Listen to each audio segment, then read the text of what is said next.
the child of the moon. The early morning sun filtered through the raffia blinds of the Okafor compound, casting soft rays onto the worn, red earth of the courtyard. Nkem Okafor stirred the steaming pot of yam porridge over the fire, her movements slow and deliberate. The smell of onions and crayfish filled the air, yet her mind was elsewhere, lost in the same restless yearning that had haunted her for over a decade. It had been 11 years since Nkem married Obinna, a well-respected trader in the bustling markets of Onitsha. Their union was celebrated with great fanfare. The village elders, draped in flowing Isiagu attire, blessed their marriage with kola nuts and palm wine, prophesying a fruitful union. But as the years passed and her womb remained empty, the whispers in the market square grew louder. "How can a yam sprout with no seed in the soil?" one elder had remarked, not knowing the sting her words carried. Nkemdilim's sisters-in-law grew colder over the years. Their once warm greetings turned to pointed questions and disapproving glances. Each new marriage in the family brought fresh grandchildren for her mother-in-law to dote on, while Nkemdilim's lap remained empty. Obinna, though a loving husband, became a man burdened by unspoken fears. He buried himself in work, traveling far to trade, as if distance could muffle the gnawing ache of failure. But it was the look in Nkemdilim's eyes that haunted him the most, the silent plea for answers he couldn't provide. One evening, after yet another prayer session with their church pastor, Nkemdilim sat by the dim glow of the kerosene lamp in their bedroom. She couldn't hold it in any longer. "Obi," she began, her voice trembling, "we need to see a doctor. Both of us." Obinna's head snapped up, his brow furrowing. "What are you saying? Is it not obvious where the problem lies? A man's virility is not something to question lightly, Nkem." Nkemdilim lowered her gaze, tears pooling in her eyes. "And yet, I've gone to countless midwives, herbalists, and doctors. They all say the same thing. My body is fine. We need answers, Obinna, not pride." Her words hung in the air, a dagger slicing through years of denial. That night, Obinna tossed and turned, haunted by the possibility that the fault might lie with him. A week later, they traveled to a fertility clinic in Enugu, far from the prying eyes of the villagers. The journey was silent, each lost in their thoughts. Nkemdilim clutched her rosary tightly, whispering prayers under her breath. The tests came back 2 weeks later.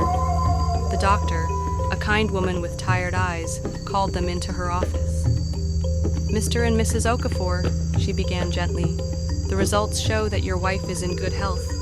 However, Obinna's sperm count is significantly low, which makes conception extremely difficult." The words hit Obinna like a thunderclap. For a moment, he couldn't breathe. He stared at the doctor, his mind rejecting the truth. "Impossible," he muttered. "There must be a mistake. I am a man. A man." Nkemdilim placed a hand on his arm, her touch steady and warm. "Obi," she whispered, "this is not the end. There are options. Let's fight this together." But Obinna was inconsolable. For weeks he withdrew from her, drowning in shame. He avoided the village square, where his peers boasted of their many children. He refused to return to the clinic or even discuss the matter further. Nkemdilim, however, was resolute. She sought advice from the doctor, who suggested options like assisted reproductive technology or adoption. With each suggestion, Nkemdilim prayed harder, believing that God would guide their steps. One evening, as the moon rose high in the sky, bathing the compound in its silvery glow, Nkemdilim approached Obinna under the mango tree, where he often sat in quiet despair.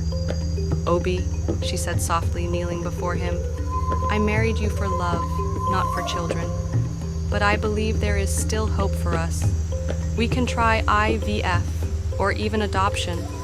A child does not have to come from your blood to be yours." Obinna looked at her, his eyes brimming with tears. For the first time, he allowed himself to cry, his shoulders shaking under the weight of his sorrow. Do you really believe we can have a family?" he asked, his voice barely above a whisper. Nkemdilim smiled through her tears. "I believe we already are a family, Obi. But yes, I believe we can." With her encouragement, Obinna returned to the clinic, and they began their journey with in vitro fertilization, IVF. The process was long and arduous, filled with moments of hope and heartbreak. When the first attempt failed, Obinna wanted to give up, but Nkem held him up, reminding him of their shared dream. On a crisp Harmattan morning, after their second IVF attempt, the doctor delivered the news. Nkem was pregnant. The months that followed were a mix of joy and anxiety as the couple prepared for the arrival of their child. When the day finally came, and the cries of their newborn son echoed through the hospital, Obinna wept openly. They named him Chizutere, meaning God has led us here. Back in the village, the whispers turned to awe. The once scornful relatives now visited daily, marveling at the miracle that had graced the Okafor household. Obinna held his son proudly, no longer burdened by shame, but by gratitude. Years later, as little Chizutere toddled around the compound, Obinna and Nkem sat under the mango tree, their hands entwined. The struggles they had faced seemed like a distant memory, replaced by the laughter of a child who had been worth every tear, every prayer, and every sleepless night. The moon hung low in the sky, casting a soft glow over the family. In its light, Nkem saw not just the child of her womb, but the promise of love, resilience, and hope fulfilled. Did you enjoy this story? Don't forget to like, comment, and subscribe to this channel for more interesting content.